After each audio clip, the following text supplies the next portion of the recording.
Ain't number one. Hey, yo, friends. Welcome back. It's another Monday. Brand new episode. Your buddy Shawn the Butcher here with Ep.43, episode 43, part 2. In Madness Pod. Escape from New York. What the hell's going on? What's going on, Shawn? I've just been sitting here for a week trying to figure out whether you could tunnel down out of Manhattan and under the water to get on the other side of the Under wall. the water. Or through. Yeah. Like Dufresne, like there has to be a pipe somewhere. Not even a pipe. I guess if you just came out the island underneath the water and had a way to breathe underwater. Yeah, that's the Yeah. You would swim across. Yeah, make an apparatus that you can breathe underwater. Yeah, I don't know. I mean, those dudes in the beginning tried with that raft, but if that's the best they got, then Jesus. The raft seemed like a bad idea. But I'm good, Shawn. How are you doing? You okay? Yes, I'm fine. We're in the middle of making our escape from New York. Everything's cool. We have 0.5s and 0.75s coming up and fun things to share with you, exciting things going on in the In Madness world. Lots more voting polls coming up. This movie was voted for by the In Madness family, the premier podcast, In Madness Pod. We are on the socials at In Madness Pod, inmadnesspod@gmail.com. In one of our next episodes, we will be dipping into the mail sack, reading your emails, listening to your voice notes. Shout out to Charlie. Charlie recently texted me. He's like, I'm so happy you guys love my voice note. Now let me the hell out of here. Nice. Well, if the In Madness Penitentiary is anything like this, Manhattan Island here in Escape from New York, you're not getting out, Charlie. You're in there. You're gonna have to figure it out. You need to get crazy hair on your side. I feel like Charlie would be the Duke. You think? I feel like Charlie would be running the insane asylum. It's crazy. So, how do you even get to that role of being the one who's in charge? I'm sure just ruthlessness, like just total ruthlessness, like zero sympathy, just the guy. Yeah. A number one. There's only one way to get there. A lot of people had to die for me to get here. I think that was a Jack Nicholson line in Departed, another great movie. But you can email us, send us your voice notes, inmadnesspod@gmail.com. We are also on YouTube. You can watch every single one of these episodes on any of the social media platforms. Make sure you like and subscribe and comment. Give us the 5-star reviews. Check out the In Madness Spotify playlist. Who knows what the hell we're adding by the end of this episode? The playlist is growing like the blob, bigger and bigger with every episode till soon. I think the In Madness Spotify playlist will engulf and encapsulate the entirety of Earth, which is what I'm looking forward to. So make sure you spread the madness and tell everyone you know about this podcast and about our playlist. We make music a part of this show as well. You can get your shirt, you can get your mug at inmadness.com. And do you have a same mug or different mug for this episode, Vertebrae? So I have a different mug, and a couple weeks ago was Star Wars Day. So I have a Star Wars Last Jedi cartoon mug there. And also, Shawn, I forgot to mention in the last episode, on Star Wars Day, I purchased 3 new Star Wars mugs. So I had 3 to the collection, 2 from Vegas, 3 to the collection on Star Wars Day, and I'm eyeing up a couple more. So I might need you to come over and help me figure out some sort of shelving, because we are dangerously out of room for these mugs, and I've been stacking them oddly in a few cabinets, and I feel like it's just going to take somebody to bump into one of these cabinets, the door's going to open, and I'm going to lose a whole mess of mugs. So I gotta either, there's 2 choices. I could either slow down the purchasing of said mugs or just create more space to have them. So I think stop buying mugs or knock this wall down. Down. Yeah. So I think I'm extending a bookshelf in my office because I'm out of room for books, and I got stacks of books, and I think if I do a corner deal, I'll be able to maybe put some mugs in that corner. I don't really need to see them, right? It doesn't matter whether I see them. I just have to get to them when I want to use them. But I was at a Star Wars themed wedding on May the 4th. were you really? There were lightsabers in the pit. I mean, the dance floor, whatever the dance floor at the wedding is, the pit. Mm, Yeah. That was wow. pretty fun. Yeah, there was a lot of Star Wars. It wasn't completely Star Wars themed, Mhm. but it was very cool. Yeah, that was fun. I was like, Vertebrae would be nerding out here. Yeah, it's funny. I'd actually probably either really love it or just be like, get me out of here the Well, whole you'd have time. been the first one. You'd have left before dinner showed up, probably. Yeah, was the food Star Wars themed? No. No. It was chicken and steak and No Bantha burgers or I don't know what that is. no Jawas on a spit or no blue milk at least. I had blue milk No. at where? Universal? Disney? Where did I have blue milk No, at? you One have of it at those Disney and places. Galaxy's Edge. They have the Yeah. blue milk. I Yeah. definitely had some blue milk. It's very sweet. I'm not a fan of I feel like the actual blue milk on Tatooine wouldn't be that sweet, but what do I know?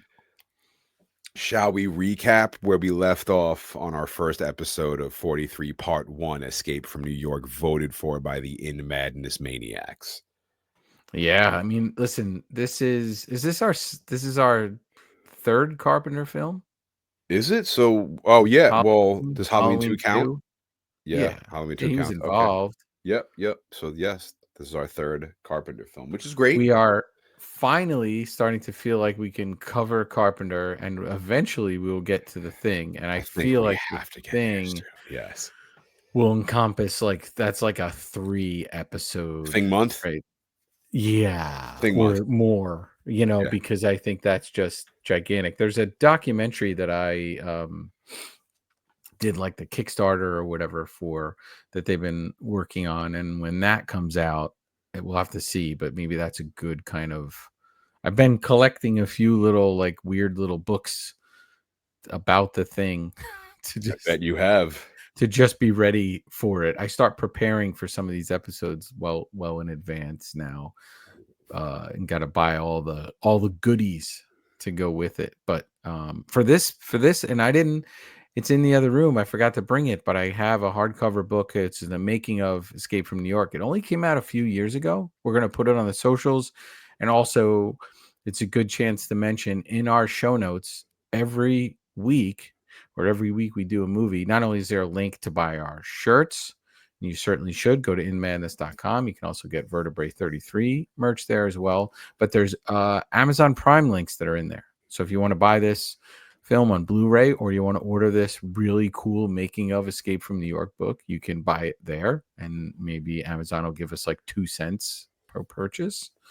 So there's been some clicks, but no purchases, Shawn. So they're teasing me with the clicks. But I want to try to do that, and as well as put links to other books when we do the book club in there so people can find them easy. So I'm trying to get better at doing that. I'll have to send them to you so we can put them on the YouTube as well. We've been getting comments on our YouTube, Shawn. That's what's up. That's how. Yeah. Yeah, I just have to. We'll comment back. I promise. We're commenting back. We're coming. We're coming to comment back. No worries. So just to recap what happened on our last episode, we're in Manhattan. Entire borough turned into a prison. No police inside. Its own little hellhole. Once you go in, you don't come out. We meet our badass anti-hero, Snake Plissken, war hero. He's there for robbing the Federal Reserve. We also learn a plane has been hijacked. Not any plane. Air Force One, and they're going to crash the plane into a building in Manhattan. But the president escapes in a pod. Authorities enter the prison to save the president. However, Crazy Hair, the head honcho prisoner here in New York, has captured the president and chopped off his finger. He tells the authorities to leave or he's going to kill the president. The coppers leave and need to find an alternative plan of rescue, so they turn to Snake, the war vet. He knows how to get in and out quietly, but he hates the government. They tell him if he pulls off the mission, he's a free man. He agrees, but for insurance, these dudes inject him with these little charges in his neck that'll pop his arteries and make him bleed to death if he doesn't pull off the rescue properly. Snake has 22 hours to do this before the Hartford Summit meeting ends. The president has a recording with him. about nuclear fusion. The survival of the human race depends on it. Snake reluctantly flies in and is searching this hellhole for the president. During his journey, he meets an adorable cabbie who is thrilled to see Snake. Also, everyone in New York has heard of Snake, and everyone thinks he's dead. Mm-hmm. Cabbie loves listening to these little cassettes of this like old-timey swingy dance music in his car while he's driving, and Snake pulls his gun on him and asks, "Where's the president?" The Duke's got him. The Duke of New York ain't #1, so Snake wants to meet the Duke. And this is where we left you on our last episode last week of In Madness Pod. We are all about to meet the Duke. They pull up to this massive building. It looks like City Hall, but it's a library. Cabbie knocks on the door with his shoe. We hear a woman's voice. She's annoyed, asking, "Who the hell's there?" Cabbie says he's with Snake Plissken. They got to talk to Brain. Door opens, and there's Adrienne Barbeau, who plays Maggie.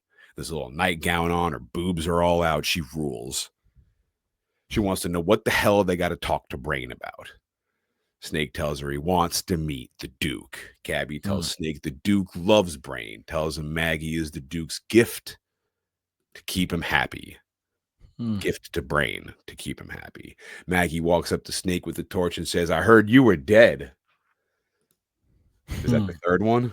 That's the third one. They walk into this big open, well-lit room. There's like an oil mining machine in the background. This place has electricity. You hear it humming in the background.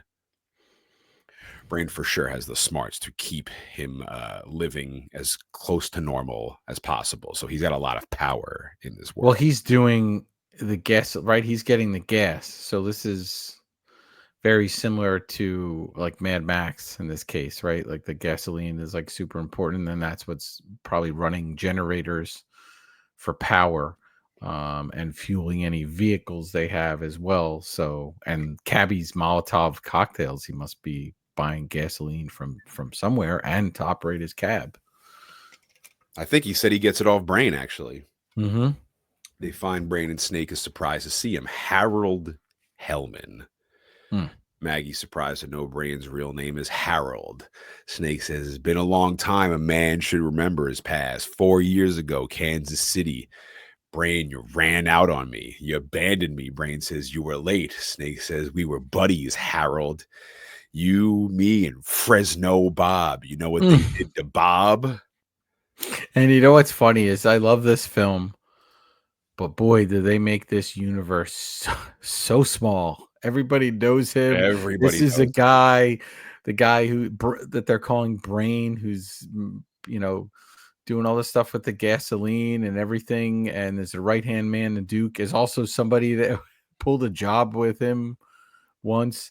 And it's just everything's tied up in kind of a neat little bow for us. And it doesn't take away from the fun at all. It's all ridiculously silly in a really, really fun way. But throughout it, I think Kurt Russell being such a badass is what kind of carries that along. And the fact that every one of these characters is such a cool character unto themselves. And you just get a little taste of who they are in this movie. And you kind of want to know more about them. And we never really get it, but pretty cool. Snake pulls his gun on Brain. Maggie pulls a knife on Snake. Snake asks, "Where's the president?" Brain makes fun of him, says, "You're working for the man now, huh?" Snake tries to play tough, but Brain assures him that without him, Snake will never find the president. Now, once again, Brain has become valuable. Snake says he'll take Brain out of there if you get him to the president. Cabbie wants Snake to take him with them.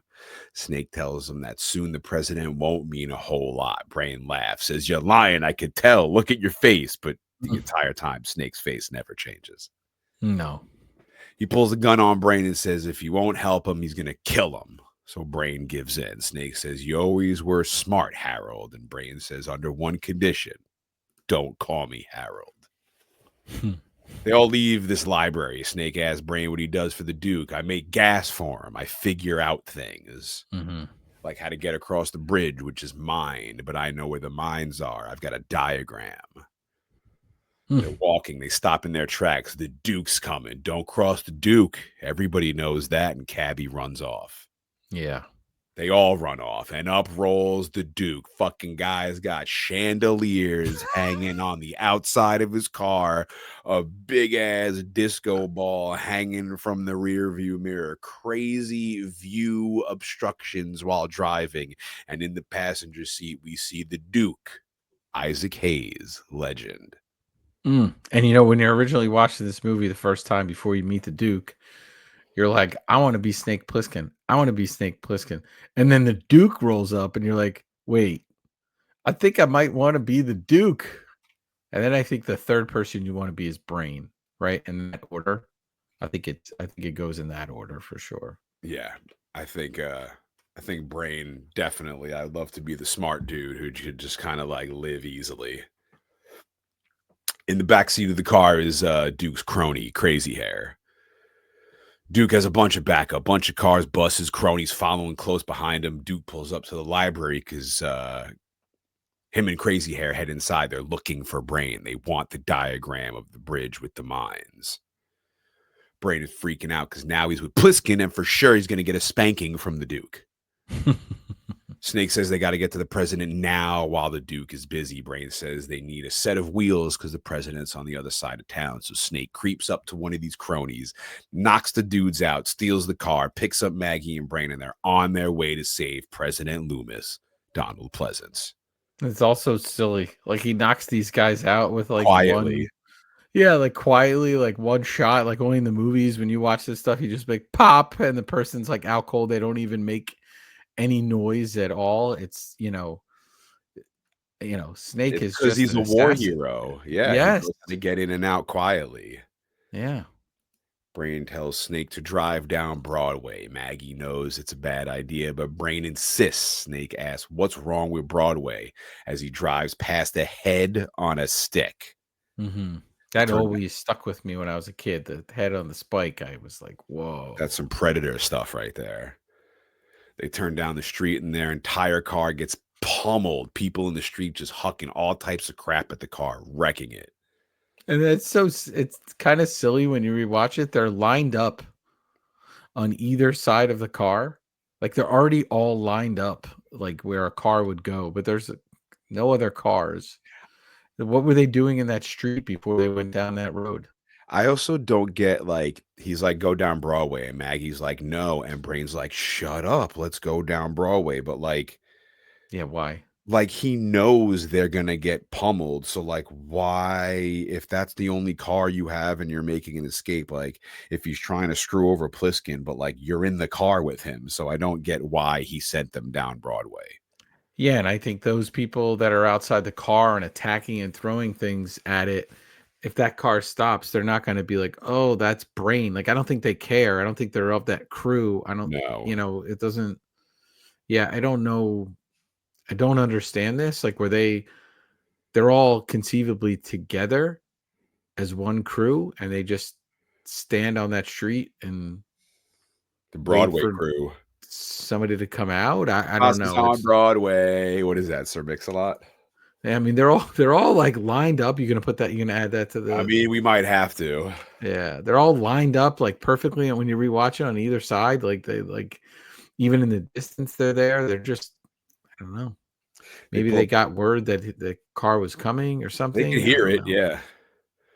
How do they communicate? The people? Yeah.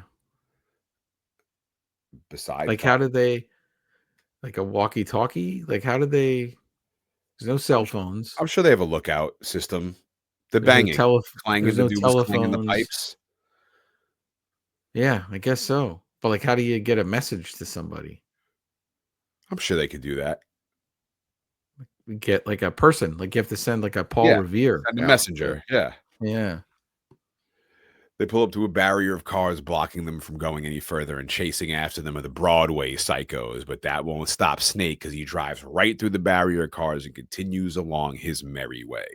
Yeah, he does a move where he backs up and then he backs through him, which is a bold move because like he doesn't know how thick this wall of cars is, right? He could have just kept going on and on and on for like miles, but he just boom, doesn't care. He's got the station wagon with the wood paneling, just pops right through the other side, turns around, not a problem at all. And that right on the other side of that wall are just some dudes hanging out around a fire. Like, I guess that's what keeps them from the wild people on Broadway, is just this like car wall that's there. Yeah, I feel like each spot has its own territories and gangs, kind of like the Warriors. Yeah. They pull up to a subway station, dude standing around a fire near a subway car. Brain tries smooth talking his way inside, but the dude watching the entrance won't let him. But behind him, we see Snake pitter-pattering his way, sneaking in. Mm-hmm.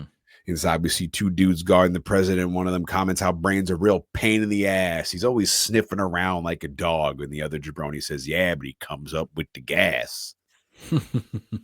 Snake sneaks in and breaks one dude's neck quietly. The other dude shoots Snake in the leg with an arrow, but Snake chucks a knife in one swift motion and catches the dude right in the skull with it. Snake unties the president, says, move fast, and President Loomis goes, move fast, you're goddamn right, I'm going to move fast. They make a run for it, but get busted. Brain sees it go down, and out walks the Duke. Mm-hmm.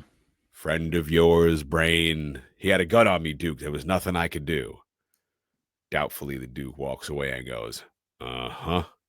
Oof, cold. Crazy Hair follows the Duke like his little puppy, but while he's following the Duke, he's pointing behind him angrily, like you're in trouble, Brain.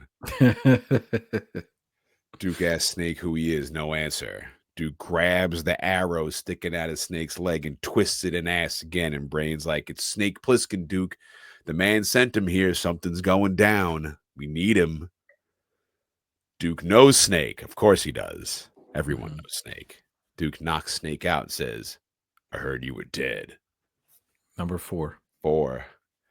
Cut to Snake waking up on a table outside. We hear gun blasts and cheering. Brain approaches and we see the Duke and Crazy Hair sitting on a comfy couch. Group of cronies behind him. Duke is aiming and he's like putting one leg up, shooting. Everyone's cheering. He's shooting at President Loomis, chained to the wall with the briefcase attached to his arm. Yeah, this makes no sense to me. How has nobody tried? Like, why did they leave the briefcase on his wrist? And why didn't they ever try to open it? It's so, it's just interesting. Like, they grabbed him. Wouldn't that be the first thing you'd want to know is like, what's in that briefcase? Not in this world. They just know they got the president and this is important. They just want to mess with him for now until they can get their way out. Yeah, and we see shirtless Snake with the big old snake tattoo, Shawn. Of course. And I can't help but think, has no one ever made this shirt? Like, there should be like a white T-shirt that you can get that just has the snake tattoo at the bottom of it. Like that. I think you got to make should it exist. Yeah, I think we should make that. I think we should make that happen. The Duke is shooting all around the president, though. Mm-hmm. Duke tells Brain he wants the bridge diagram with the mines. Brain's like, it's back in my place. Brain tells Duke there's a time limit on the president, but Duke thinks that's a load of crap. He points it at the president and says, what did I teach you? And stuttering, horrified, the president's like, you are the Duke of New York, number 1. And Duke yells at him, I can't hear you. And the president replies, you are Duke of New York, number 1. Brain tells Duke not to kill Snake. Duke points the gun at Brain and tells him to get the diagram. Crazy Hair lets out this weird-ass laugh as Duke shoots the briefcase. It opens, finally, and the contents inside fall out. This gets Crazy Hair's attention. Yeah. Picks up the tape, puts it in his pocket. He actually picks up the tape, holds it to his ear. Like he's going to hear something? Like he's going to hear something, and then puts it in his pocket. And like, where is this guy from? Is he from Mad Max? Like, he doesn't even know what a cassette tape is? Like, this is, like, yeah, it's pretty wild. The cop dudes watching Snake from the base pick up infrared on their scanner and fly in to find the signal and find the president's briefcase with the chain cut off sitting on the hood of a car. Brain is back at his place, mad about Snake, unable to tell if he was telling the truth about the taking Brain out of there on the jet glider. And he goes, God, I hate that guy. Brain figures it out. Snake had to land on top of the World Trade Center. Brain is going to steal the plane and get the hell out of Manhattan. Mm-hmm. Back at the base, Houck and Remy open the briefcase and find a message from the Duke. Freedom in exchange for the president. Meet us on the bridge. No bullshit or he's dead. And the tape is gone. That's it. All the hope for humanity on one Memorex tape. That's it. You know, Shawn, the glider that they're talking about and that he landed on the top of the World Trade Center was made in 3 sizes for the movie. So there was a half scale model, a 2-foot model for motion and control shots. So when it's sweeping through the city, and then a small model about 5 inches long for that shot of it sitting on the top of the building. And when it like eventually falls down and clearly looks just like a little tiny model like drifting down from something. There's also a pair of goggles in this case, which I guess they gave to Pliskin. So now they're also thinking Snake's probably dead as well. So now they're going in. Mm-hmm. Snake is still coming out of his daze. He's getting pushed by a group of dudes into another room. And while limping there, he sees a couple of other dudes carrying a battered body out on a stretcher. Snake walks in this big gym, and what you know it, they got some indie wrestling going down in here. This is more like Ultimate Fighting, I guess, or like something like that, right? I mean, he's led to a wrestling ring, which is very cool. It's like Snake versus Andre the Giant, which is pretty sick. Yeah, it's Ox Baker is the professional wrestler in this. Oh, okay. So he was a wrestler, this dude. He was. Oh, Yep, very Ox Baker. cool. Uh-huh. In this movie, his name is Slag, I believe. Yeah. Everyone in the crowd is booing Snake. They love Slag, this tall, big, hairy son of a bitch, crazy stash, these big-ass eyebrows. Crowd's going nuts for him. The Duke addresses the crowd. They sent in their best man, and we re-roll down 69th Street Bridge tomorrow on our way to freedom. We'll have the best man leading the way from the neck up on the hood of my car. And everyone goes crazy. Yay. And then he goes, let's do it. Very Warriors sort of like, and then the match begins. Snake and Slag got clubs. They're whacking each other with them. So Brain goes knocking on the door of the Duke's headquarters, and who answers but Crazy Hair. He's wearing Cabby's hat. He says he traded him for it. Ask Brain what he wants. Duke wants me to get something off the president. What? Cyanide capsules? The Duke don't want a dead president. Brain shoves his way in. Crazy Hair doesn't believe him, though. Brain approaches the president, and they got this blonde wig on President Loomis's head. He's strapped to the chair. You know, a couple of things. One, I think that was Donald Pleasant's idea, to have that wig on his head to just make screwing with this dude. Yeah, they're just messing with him. And then he made his own backstory for the character, which is never explained in the movie. But Pleasance actually wrote his own backstory. And they said the story involved Margaret Thatcher in the United States reverting to a British colony. So that was like to explain his accent. But it's never mentioned in the movie. But Pleasance actually wrote it up and gave it to Carpenter. Gotta love that. Crazy Hair is doubting Brain's cyanide capsule story, and Brain stabs him in the gut.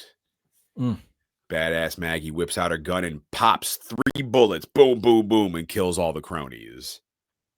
Crazy Hair dies super dramatically. He like leans backward and he's just going, ah! And he just will not die for like 30 seconds. This is this guy's moment, man. Brain frees the president. Back in the ring, Snake looks down and sees the dude who's ringing the bell is wearing his little tracking device. They hand him a club with nails in it and a trash can as a shield. The bell rings and Slag and Snake go at it once again. Snake clunks the dude in the gut and then whap right in the back of his head. Slag is dead. The crowd begins chanting for Snake. What a face turn. And also, like, so is this crowd the gang?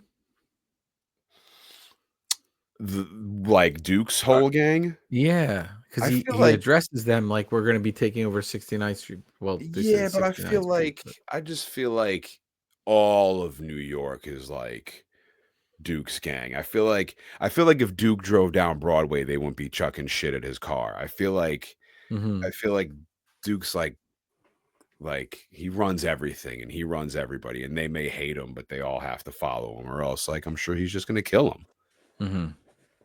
But yeah, I mean, that's why Duke's got the biggest posse. Yeah, they're probably all his posse. Yeah, just only because they're like they start chanting for Snake too. So it's like it's weird if they Oh were to yeah, just well lose now the that dude. Duke's probably be pissed off. Either be excommunicated. Mm-hmm. Snake grabs the dude's wrist at ringside and opens the safety latch and activates the tracker, letting everyone back at the base know he's still alive and the mission is still ongoing. Snake has 2 hours left before he dies. Mm. One of the Duke's cronies lets him know he saw Brain sneaking out with the president. Now the Duke is pissed. He hurries out and the man announces the news to everybody and the whole place clears out. Snake escapes, heads to the World Trade Center, and makes his way to the roof. He passes down this broken down car somehow, just chilling on the 50th floor of the World Trade Center. Yeah. Also, too, like, what an escape. You're just like, oh, we gotta go, and everybody just leaves, and nobody cares about this guy anymore. They were gonna put his head on the hood of the car, and he just limps away perfectly fine. Now it's going to be Brain's head on the hood of that car. Mm-hmm. Brain, Maggie, and the president are shooting out with one of the gangs on the roof. They find Snake's hang glider and chuck it off the edge of the World Trade Center. Mm-hmm. Snake helps them kill most of these gang dudes, and Brain apologizes. He thought Snake was dead. Yeah, you and everybody else, Snake says. I guess that'd be like 5, you know. Grabs Brain and tells him he wants the keys of the car and the diagram of the bridge. Brain insists he's the only one who can read the diagram. Snake has had it with Brain and his bullshit. He grabs the president's arm, but no briefcase. Great. President's like, sorry, bro, they sawed it off. Snake's like, what about the tape? President's like, they got that too, dude. Sorry. But of course, Brain knows where the tape is. I'll take you right to it. Now again, Snake is stuck with this shady piece of shit. Brain turns to Maggie and smiles. Mm-hmm. They head to this car. They're all dying of exhaustion because they just ran down 50 flights of steps, which is pretty funny. They're all like, ah, ah. It's very, like, all of them. Not one of them is like not winded. Snake tries to start up the car. It's dead. They pop the hood and a dude pops out wearing a crossbow, pointing a crossbow at them. And in the background, we hear the Duke. Car trouble. Uh-oh, busted. He points his gun at them, but Snake shoots his canister next to the Duke, which sprays steam everywhere, blocking his vision, and they all make a run for it. Back down on the street, Snake and his crew run out of the building, and up pulls Cabby. Chasing close behind is the Duke's crew. Cabby's got his old-time swingy dance music playing in his cab. Snake pops a tape out of the player, puts it in his pocket. He asks Brain where the other tape is from the briefcase. Cabby's got it. He traded Crazy Hair his hat for the tape. Brilliant. Cabby. Yeah. Cabby, awesome, easily Cabby. The hero in this movie. Mm-hmm. Snake pops a tape in the player and hears like 4 seconds of like science-y talk. And he's like, yeah, whatever the hell this is, it has to be it. Mm-hmm. They're talking about tritium nitrate. Yeah, I don't know. And Snake's like, yeah. This is it. This works. He pops out the tape, puts that in his pocket. President's like, give me the tape. And Snake's like, nah, not yet. This is my ticket to freedom, you mother effer. Mm-hmm. He's got 23 minutes left. They haul ass to the bridge and the Duke's car chases behind. It's funny when he looks at it and says 23 minutes, it's about an hour and 23 minutes into the movie when he looks at it. It was pretty funny. Snake hits the bridge with all the mines and is swerving his ass left. He's swerving it right, and then pow, the car blows in half. Snake survives. Comic. Sorry, I cut you off. Go ahead. Cabby is dead. Rest in peace, Cabby. Yeah, I'm sorry. I cut you off at the key moment where we're going to talk about our losing our Cabby. Comically, I put in my notes, comically splits in half. Not funny that Cabby's dead. Perfect. But just like this is like a Herbie the Love Bug moment. This car that's a really old reference. If anyone gets it, let me know. But it just comically splits in half, and it just kind of silly the way that happens. But then we lose Cabby, so it takes away from the silliness. I don't understand. So they said the 69th Street Bridge. Yes. There's no 69th Street Bridge. Maybe the 59th Street Bridge. But Manhattan's not a prison either. It's they made this one now. Yeah. What they change it for? Why they change it? Maybe they could get the copyright for the 69th Street, whatever street bridge. Isn't there like a 59th Street bridge? That's why I said the 59th Street Bridge. Yeah. Yeah.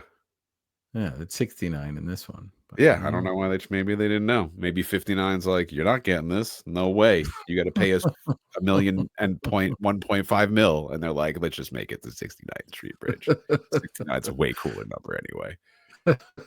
Brain, Maggie, and the president are okay. They run for the end of the bridge. Brain hits a mine and kablooey. He is dead. Maggie is bummed. Snake tells her to keep moving. The Duke is coming. Maggie reaches out her hand. Snake hands her his gun. She's not going anywhere. She's fighting for Brain. Maggie rules, even though Brain kind of sucks. Yeah, just a silly idea, though. I have in my notes, like, just a bad idea. Like, I'm just going to stand there and shoot it. Why not keep going? He's dead. What's the big deal? Maybe you could start hanging out with Snake. He's much cooler than Brain. Duke is driving right at Maggie, who points right at his car and is just firing off shot after shot until kablow, Duke runs right into her, practically chopping her in half. Dead. Rest in peace, Maggie.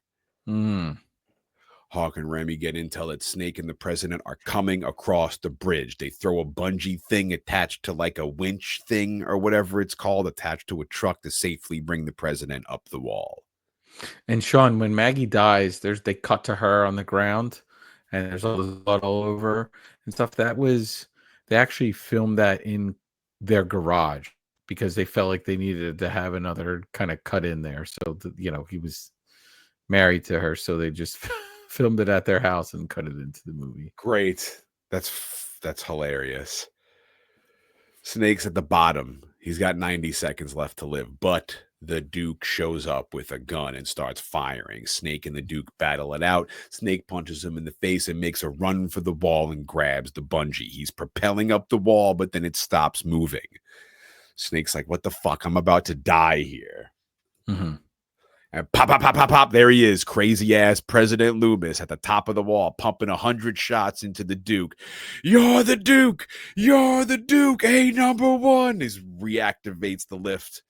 Snake shoots right back up the wall. How many times did he shoot him, Shawn? Oh, man. How many times? Come on. How many times did he shoot? How many times should he say he shot him? I don't know. How many times? Is it? In Halloween, what does he say about Michael Myers? 7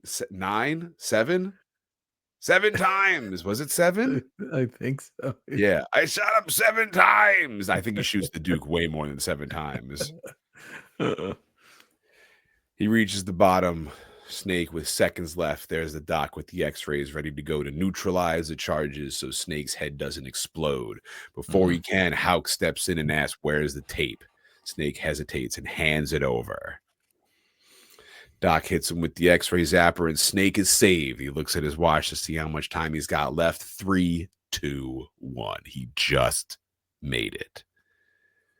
President is outside of the base in a chair being shaved, prepared to be on live broadcast for the summit he was on his way to in the beginning. Snake approaches. President thanks him. Anything you want, you name it. Snake's like, we got you out. A lot of people died in the process. How do you feel about that? And completely not caring at all while looking at himself in the mirror, President Loomis says, I want to thank them. This nation appreciates their sacrifice. Snake knows the president don't give a shit. He's like, I'm on air in 2 minutes. Will that be all, sir? Snake walks off pissed. Hawk stops him, asks Snake if he's going to kill him. The Snake's like, I'm too tired. Maybe later.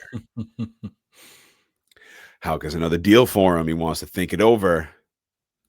We'll make a hell of a team. Snake pops a stogie in his mouth and he says, the name's Pliskin. In the beginning, he said Snake. Now he says Pliskin. I guess he doesn't want to be known as Snake to these authority figures. Yeah, now he says they're not cool anymore. He Yeah. did. He can call him Snake then, but mission's over. President Loomis is live on camera, cleaned up, nice shave, no black eye from getting the crap beat out of him, fresh new suit on. He says, although I'm not present at the summit, I present this in the hope that our great nations may learn to live in peace. They put the tape in the cassette player and hit play. Which, my friends, Oh boy. Brings me to my milking of the alpacas moment.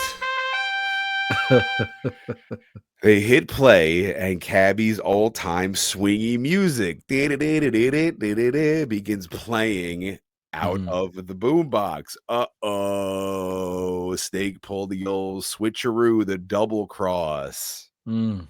I remember my first time watching this movie being like, how are they going to end this? And when this was the ending, I don't know how you felt about it, but I was like, oh man, this is actually really fucking cool.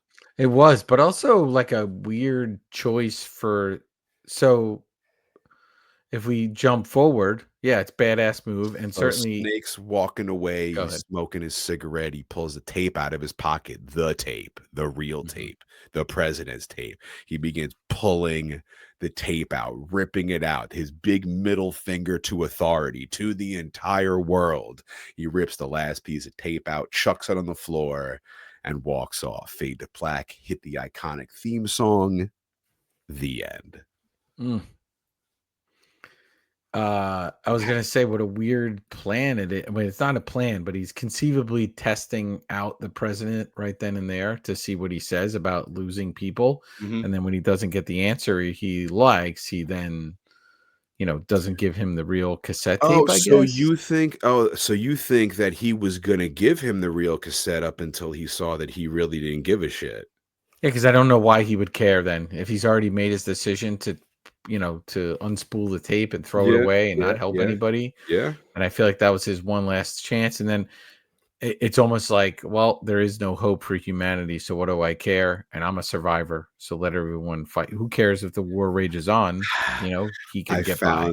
I found this ending very similar, the Watchmen ending with, Hmm. Rorschach's journal, like, at the very end, and I Right. found this to be like the Rorschach's journal sort of ending, which I thought was very, very cool. And I thought like then it makes the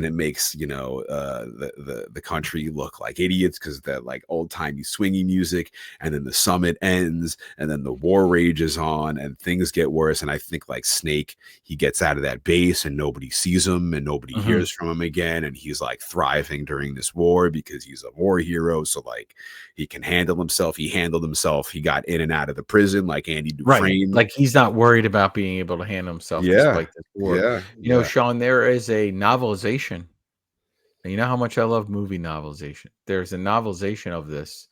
And I found that too late in my research process did I find like from the library site online, like a PDF of it. And I think I definitely want to read it. I don't know when I'll get a chance to. It goes into the Federal Reserve Depository robbery in the beginning. That was the cut scene. Um, it explains how Snake lost his eye during the Battle of Leningrad in World War III, how Hawk became Warden of New York, how his quest to find his crazy son who lives somewhere in the prison, which was his crazy son, Crazy Hair. Mm. Now I wonder.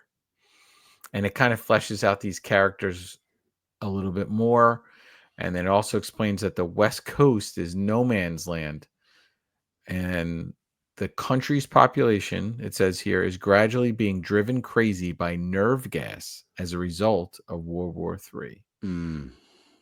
So, and then obviously there's a sequel to this film. I don't think we'll ever do the sequel. I have not Oh, seen it. It's great. Escape from LA.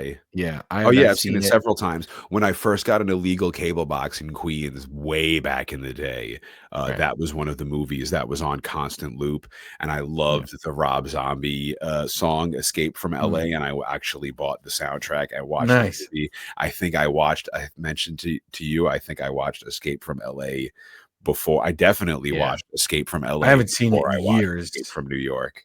I saw it once, maybe twice, but definitely once, and I wasn't into it because I loved Escape from New York so much, and it's really hard to live up to. And it's one of those movies that just doesn't need a sequel. Kurt Russell said this was his favorite movie he made and his favorite character he ever played in the Ever. series. Really? Yeah, yeah. Cool.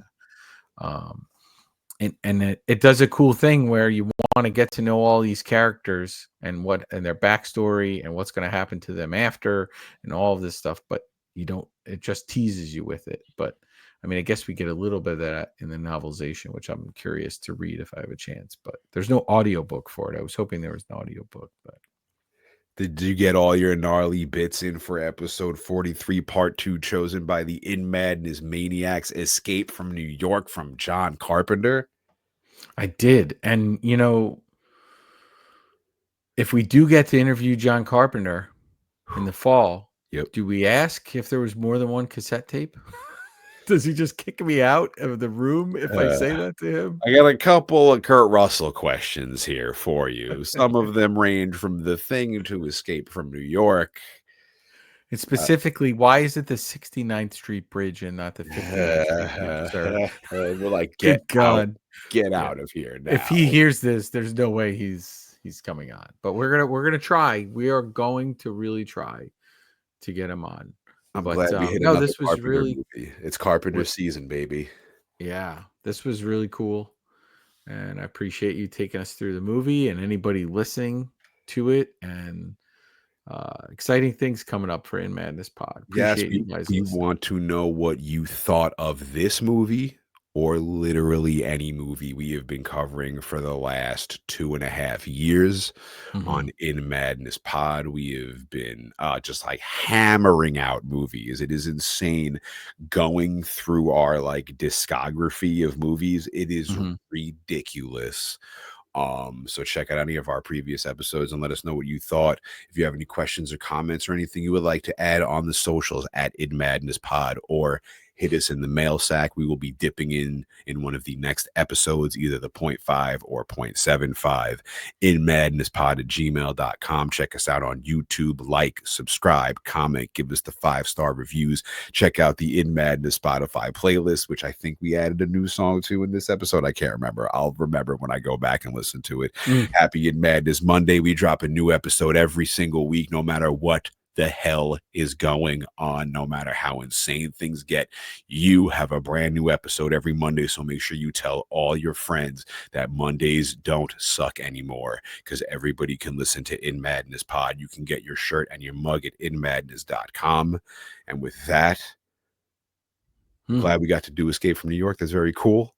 Yeah. And Shawn, before we go, cut you off real quick to say, when you said that, there was a comment on YouTube that somebody said they were, excited to listen. It was, I think it maybe had been the 0.5 or 0.75, that it was like catching up with friends on Monday and kind of listening to us talk about other things as well, and either what's going on in our lives or books we're reading or movies we might have seen that we're not necessarily going to cover on the podcast. And I think we'll probably try to do more of that, talk about some movies we saw. Maybe there's ones, that we're not going to dedicate 2 full episodes to, but they're worth kind of talking about. And certainly I think a big part of this is if people can give that feedback. If you can send an email, you can send a voicemail. We'll play your voicemail. We'll read your email. Make it long. Don't listen to Shawn. Give us like some super long, complex email where you ask us the tough questions. But that participation, if we, it's so cool to hear somebody say we're kind of a part of their Mondays and they look forward to listening to us and catching up with old friends. So very awesome. This is a community-driven podcast, so we're doing our best to grow the community, and if you help us grow it even more, it's even better for everybody. So we will see you next week for another thrilling episode 43.5 of In Madness Pod.